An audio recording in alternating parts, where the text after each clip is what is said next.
Bonjour Fabienne, nous sommes ici chez toi dans ton antre. Tu m'as parlé dernièrement que tu avais peut-être un message à nous communiquer concernant ta situation actuelle et ta prise de conscience sur toi-même. Tu as un passé relativement intéressant à ce niveau-là. Est-ce que tu pourrais nous parler un petit peu plus de toi et comment tu es venu à devenir ce que tu es? Voilà. Donc à la base, je suis une humaine parfaitement imparfaite. Ah oui, ça c'est important Oui, de voilà, dire. de le préciser. Donc, ben, comme tout un chacun, comme chacun de nous, ben, je me suis posé énormément de questions sur le sens qu'avait la vie. Quel était le sens pour moi de la vie? Et cette question a toujours été primordiale. Je veux dire, j'ai toujours voulu, j'ai toujours ressenti le besoin de pouvoir apporter une réponse à ça. Donc une réponse à tout finalement, Oui, à ta manière d'être, à ta vie et avoir euh, une expérience et pouvoir expliquer pourquoi ça s'est passé comme ça. oui. L'essentiel, c'est pas pourquoi. Ça, je finis par l'apprendre par la suite. Mais je veux dire, c'est vrai que dans un premier temps, je veux dire, quand on vient d'une famille un peu plus chaotique que les autres, ou pas forcément que les autres, je veux dire, quand on est amené, je vais l'amener plutôt comme ça, quand on est amené à venir sur Terre, quand on arrive dans notre famille, chez nos parents, on est innocent. Je veux dire, on a tout à apprendre, on est fort dépendant et on a tout à construire. Je veux dire, c'est là où se construisent les premières choses. Il est quand même prouvé scientifiquement que de 0 à 7 ans s'installe, je veux dire, beaucoup de choses dans notre vie. Donc les émotions qu'on va ressentir, les événements que l'on va vivre, que l'on va traverser, qu'ils soient négatifs, qu'ils soient positifs, ce qui fait du sens, ou qu'ils soient un peu anodins mais qui sont dans la répétition, vont nous amener à avoir des déclenchements, y avoir des réactions, et on va se forger un caractère, on va se forger une personnalité. Notre personnalité, après, elle va prendre forme au-delà de 7 ans. Je veux dire, on va arriver un peu dans le monde où on va commencer à mettre en place vraiment nos défensifs, où on va peut-être prendre notre place de victime, notre place de sauveur, notre place de bourreau, ou peut-être un peu Un peu les là, deux. voilà, un peu beaucoup, parce que la victime ne va pas forcément sans le bourreau et le bourreau ne va pas forcément sans le Tout à sauveur. fait. On peut l'être à la fois, ça je l'expliquerai dans d'autres chroniques. Euh, En fait, moi, dès le départ, disons que je me suis cherchée énormément parce que je voulais pas. J'avais l'impression de subir énormément de choses. Il y avait des choses. Mais aussi, j'avais besoin.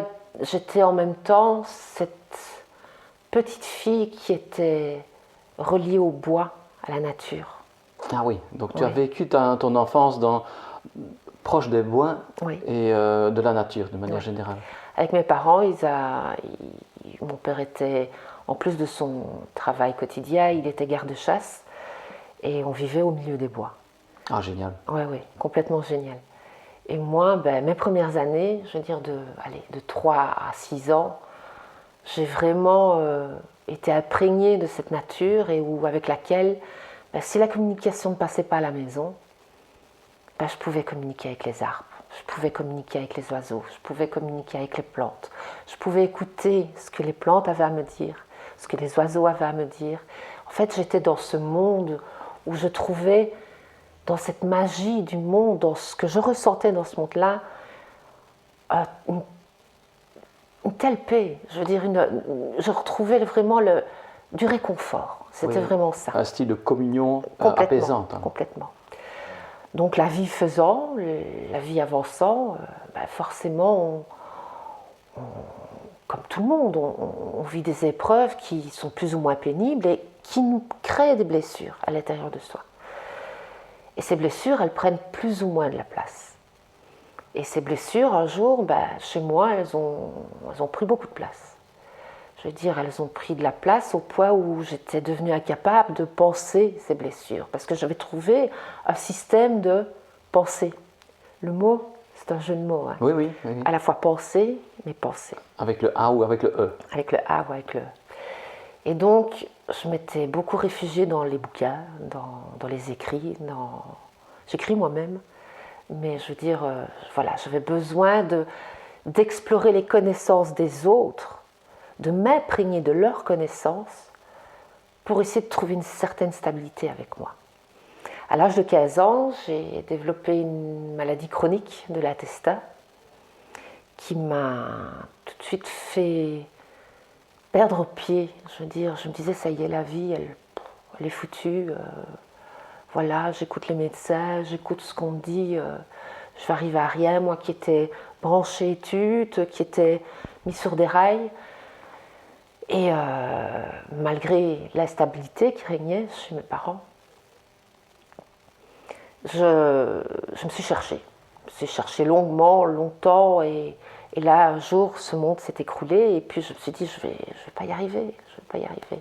Donc là est venue, à ma rescousse, des lectures. Mais les lectures ont, au lieu d'avoir des lectures d'apprentissage intellectuel pur et dur, je me suis basée sur des lectures un peu plus sur le développement personnel, mais un peu plus aussi axées sur la pensée créatrice, vivre l'instant présent, vraiment sur la pensée positive. Donc je me suis axée là-dessus.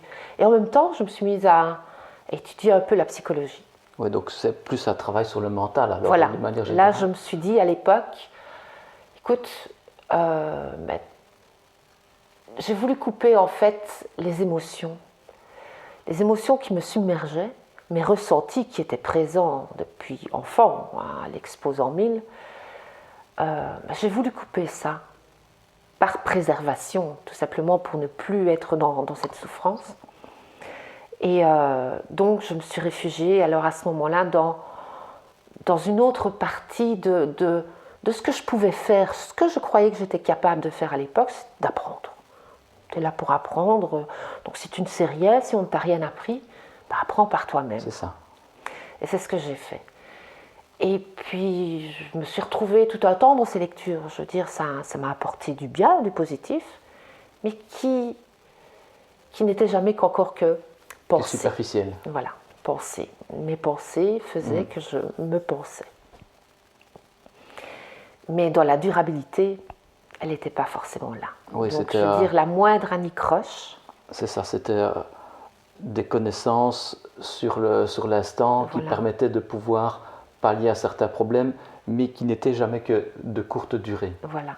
Donc à l'époque, j'étais dans le faire, complètement dans le faire. Je n'étais pas dans l'être. Je n'étais plus dans l'être. Je veux dire, la petite Fabienne qui avait 3 ans, de 3 à 6 ans, ou de 3 à 8 ans, qui a vécu dans les bois, parce qu'on a déménagé après, on vivait aussi dans un bois, de 3 à 8 ans, je veux dire, la petite Fabienne qui était complètement vivante au sein de la nature, au sein de ce qui m'entoure, elle n'avait plus le droit d'exister. Fabienne devait fonctionner correctement pour maintenir une certaine stabilité, pour ne plus être malade, pour pouvoir trouver du travail, pour pouvoir élever mes enfants correctement. Tout ça, je veux dire, je me suis cherchée et je me suis perdue, complètement perdue. Oui. Donc la seule chose pour laquelle j'ai pallié à ce moment-là, c'était ma capacité de faire.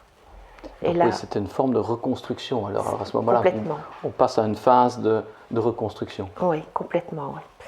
Et cette reconstruction, elle était pleine de doutes, forcément, elle était pleine de non-savoir, mais j'ai vite compris que le savoir que je pouvais lire, que je pouvais me prendre à la bibliothèque, acheter un bouquin, ou écouter un reportage ou un truc comme ça, ne me satisfaisait pas pleinement. Il n'était pas suffisant. Non, suffisant.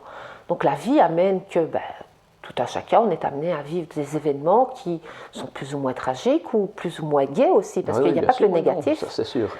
Et pour lequel on est déclenché, pour lequel on va être forcément fort ou plus ou moins impacté, et pour lequel il va falloir pallier à ça, mais justement c'était là le problème. Il va falloir pallier à ça. Et non.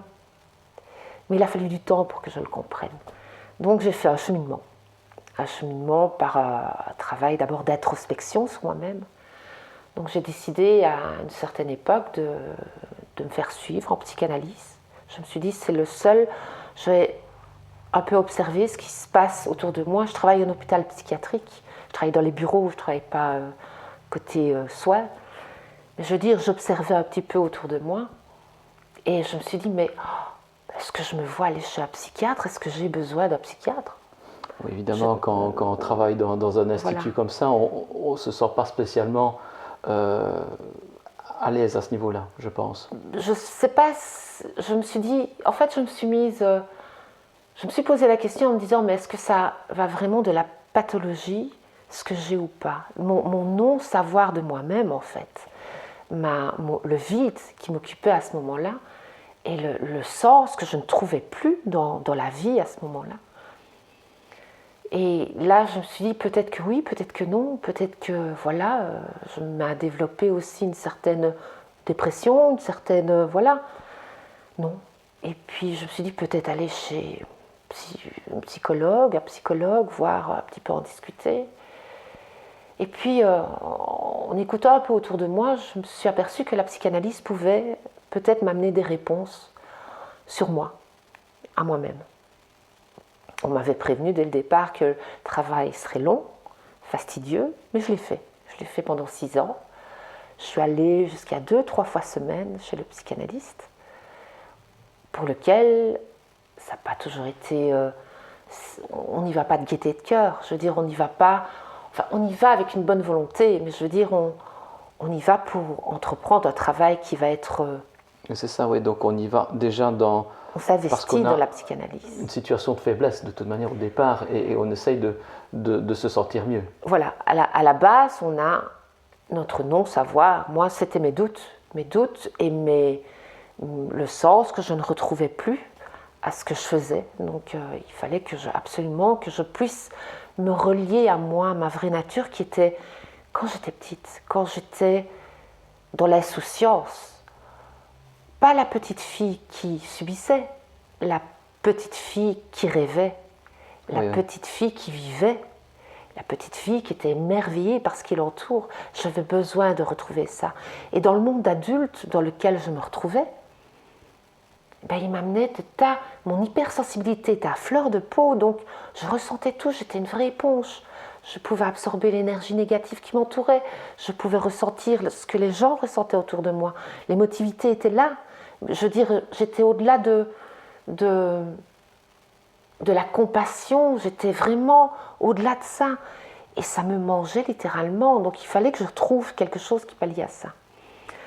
Et donc, suite à un événement tragique, mon père a mis fin à ses jours, un événement de plus, j'ai décidé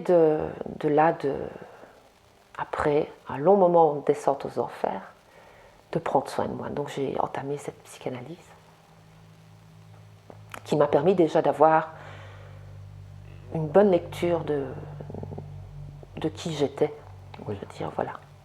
Ce qui m'a permis d'être tremplin, je veux dire, justement de pouvoir aller au-delà de cette psychanalyse-là. Suite à cette psychanalyse, je me suis reliée à ma vraie nature, à moi. Je me suis rappelé la petite Fabienne qui avait 3 ans et qui gambadait dans les bois et qui était émerveillée par ce qui l'entourait, la magie du monde, ce qui nous entoure, les énergies qui nous entourent. Donc en même temps, j'ai repris des formations. J'ai fait une formation en Reiki. Ah oui. Qui m'a beaucoup apporté. J'ai commencé à côtoyer des personnes qui m'ont amené beaucoup. Donc j'ai fait de petites formations comme ça qui m'amenaient un peu sur le chemin du spirituel, oui. Qui n'est pas la religion. Non, ne pas confondre. Ne pas confondre. Qui m'a amené sur mon chemin de spiritualité à moi, qui m'a permis de me reconnecter à ce qui m'entoure, aux êtres, aux énergies, à ces autres dimensions qui m'entourent aussi, tout en même temps en apprenant à me reconnecter à moi-même. Et suite à ça, j'ai entamé une formation en chamanisme. Ah oui. pour lesquels où je suis pleinement à ma place, complètement moi. Complètement, j'ai enfin retrouvé ce qui m'anime, ce qui me fait vivre, ce qui est mon essence à moi, mon essence d'âme, elle est chamane. Et je l'ai compris. Mais pour pouvoir encore avoir ce personnage d'insécurité à calmer qui était là, qui a été présent longtemps dans ma vie, donc ce personnage qui a pris place en moi, d'insécure, ce personnage de... comment dire, j'avais peur, des peurs ont pris place en moi. Et il a fallu que j'analyse tout ça. La Fabienne analytique est revenue là. Donc la Fabienne suranalytique, voilà, scientifique, carrée, posée, est revenue à la charge. Et elle est revenue dans l'hyperanalytique. Donc je me suis mise de nouveau à analyser tout. Mes moindres pensées, mes moindres... En fait, je ne mettais plus ma conscience au cœur. Je laissais ma conscience là, dans mon mental. Et il fallait que je retrouve cette dissonance qu'il y avait à l'intérieur de moi, ces deux mondes qui m'habitaient, en me disant, mais pourquoi je peux être là et là en même temps, et à la fois plus là et à la fois peut-être plus là par moment. Il n'y avait plus de continuité, je ne retrouvais pas le lien entre les deux, je n'arrivais pas à mettre le lien dessus. Donc une forme de dualité cartésienne et spirituelle. Voilà, il y avait les deux qui venaient se mêler l'une à l'autre. Et j'ai décidé à ce moment-là de refaire une formation en développement personnel, où j'ai rencontré une personne mais tout à fait géniale. Je l'appelle mon Canadien, mais mon Bobby Love international, qui est arrivé avec une pédagogie assez bien faite. Où lui seul, dans le développement personnel, il m'a permis de m'apprendre à m'observer. Et j'ai compris l'essentiel, plus de m'analyser, mais de m'observer. D'accueillir mes émotions, de reconnaître ce qui me déclenche, reconnaître mes défensifs, pouvoir accueillir mes émotions, mes sentiments, mes peurs. Qu'est-ce qui anime tout ça? Les peurs qui se cachent derrière. Et pour arriver à l'essentiel, quels sont mes besoins? De quoi ai-je réellement besoin? C'est ça. Et arriver à transcender ça et de me dire, mais qu'est-ce que je peux mettre en place pour y arriver? Alors moi, avec City Light TV, j'ai l'intention de faire des chroniques qui vont justement amener tout un chacun à se poser les bonnes questions. Arriver à avoir un regard bienveillant, être le parent bienveillant vis-à-vis de soi-même. Avoir un regard où on va pouvoir s'observer, on va pouvoir revisiter un peu notre passé, mais pas le vivre, le revisiter, juste pour savoir d'où on vient. En tant qu'observateur, finalement. En tant qu'observateur bienveillant. Je vais vous apprendre, je vais vous montrer le chemin. Si vous avez envie de visiter qui vous êtes, qui nous sommes réellement dans notre authenticité, mais quelle est la plus belle chose qu'on puisse se donner? C'est être authentique à soi-même. C'est vrai, être naturel. Être naturel, c'est ça. Et moi, le sens que je trouve, pour moi, ce qui m'anime dans ma vie, c'est mon authenticité, c'est être à moi. Je suis pleinement moi, mais je peux m'être pleinement aussi avec les autres. Je peux vivre pleinement avec les autres et je peux accueillir pleinement les autres aussi. Tout ça, j'aimerais pouvoir l'amener dans des petites chroniques comme ça sur City Light et aussi vous permettre à vous de vous exprimer aussi. Donc je voulais proposer, si vous ne voyez pas d'inconvénient. Il n'y a pas de souci, avec plaisir. Voilà. Je voulais proposer aussi que si vous voulez laisser une question, une pensée, une question, mettez-la en commentaire sur YouTube et j'y répondrai. J'essaierai de tout faire pour répondre à la prochaine chronique, à la question que vous vous posez. Voilà. Je te remercie beaucoup, Fabienne, et on se Merci. dira à bientôt alors. Merci.